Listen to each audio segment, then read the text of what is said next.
ओम शांति। ब्रह्मा का जीवन संजय की कलम से हम सुन रहे हैं।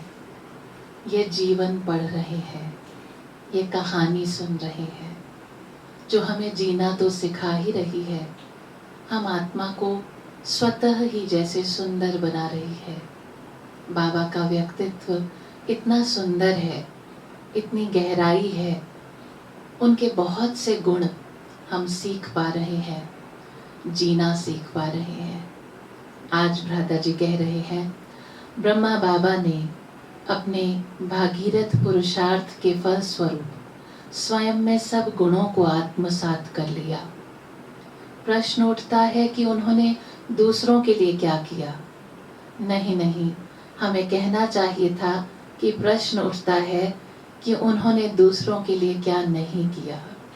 सीधा और संक्षिप्त में उत्तर है कि उन्होंने सब कुछ किया। उन्होंने बात ही बात में अपने संपर्क में आने वालों को अपने चंदन सम जीवन की सुगंधी दे दी, उनको पत्थर से पारस बना दिया।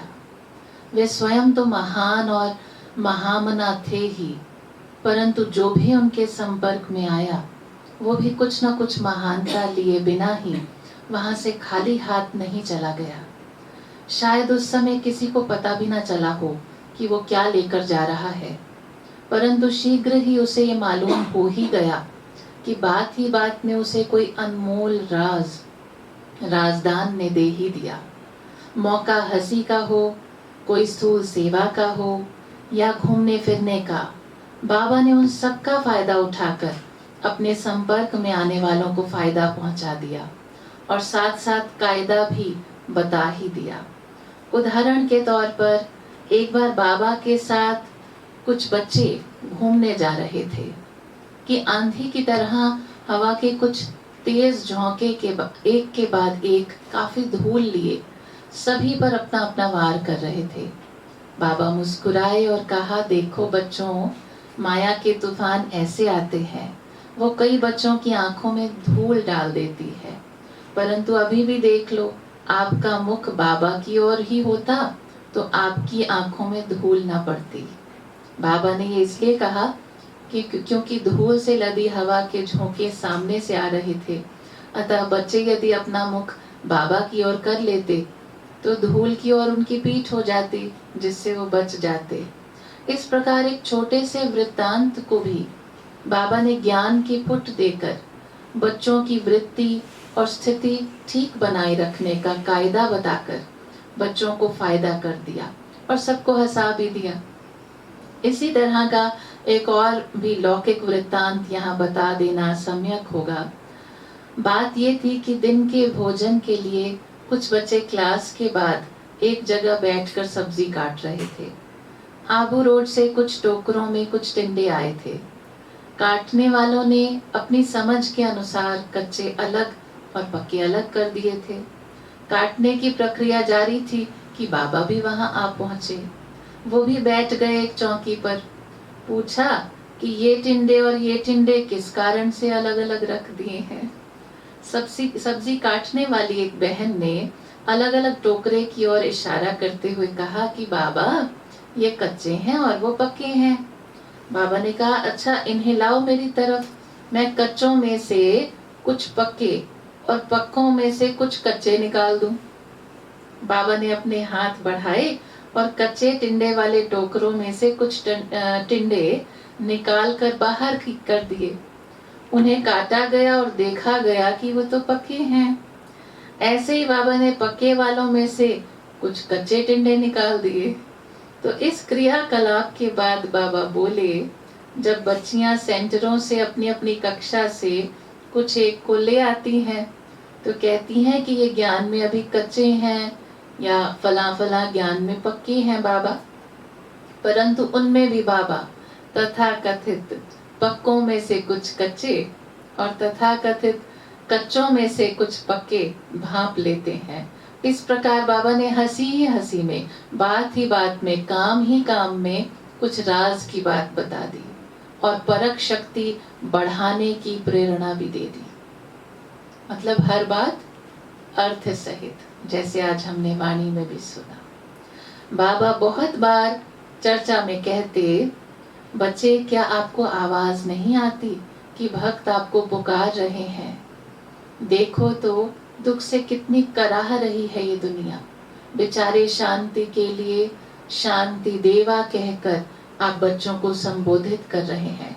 अब जल्दी जल्दी उनको बाबा का संदेश दो तो बेचारों को शांति मिले।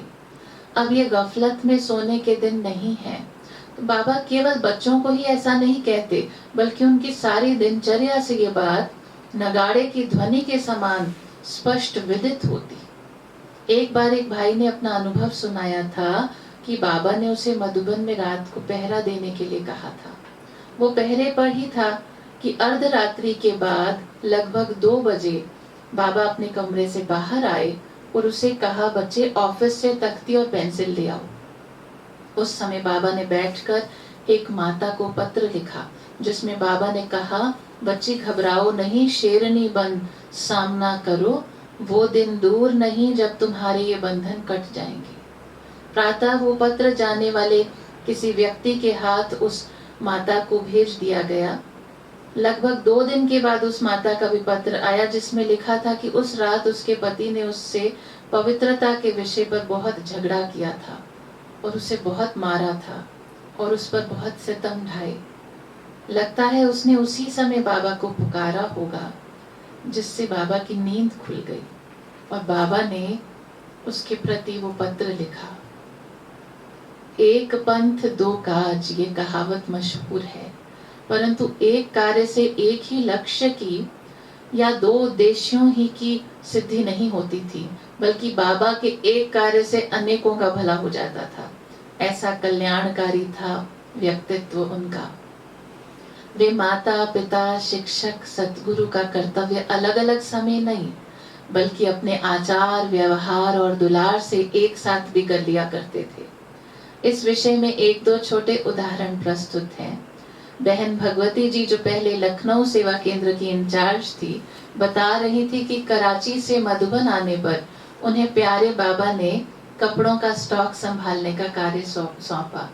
उन्हें सेवा का सौभाग्य तो बाबा ने दिया ही, साथ साथ ये भी कह दिया, बच्ची कभी किसी को कुछ चाहिए तो उसे दे देना, उसे ना नहीं करना।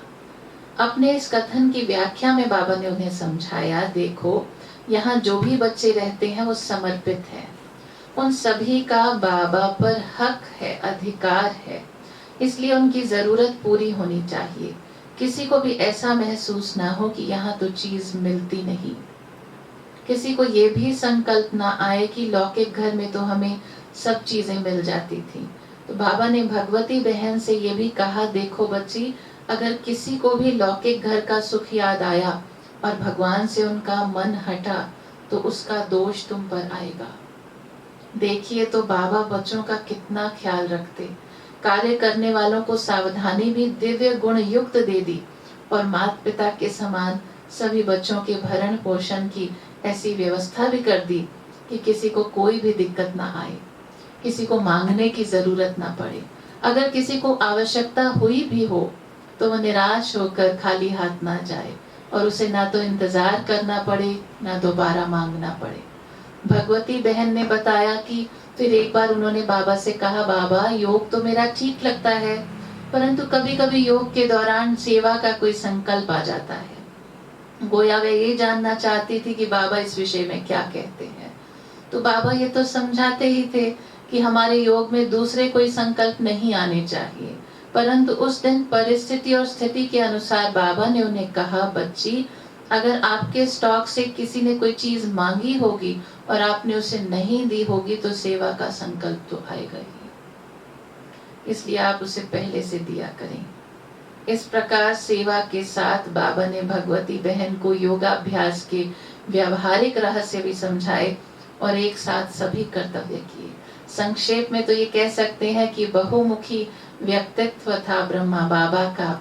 बाद में लोगों ने शायद इसी कारण से ब्रह्मा को चतुर्मुखी बना दिया और उनके चतुर्मुख की अनेकानेक व्याख्याएं कर डाली।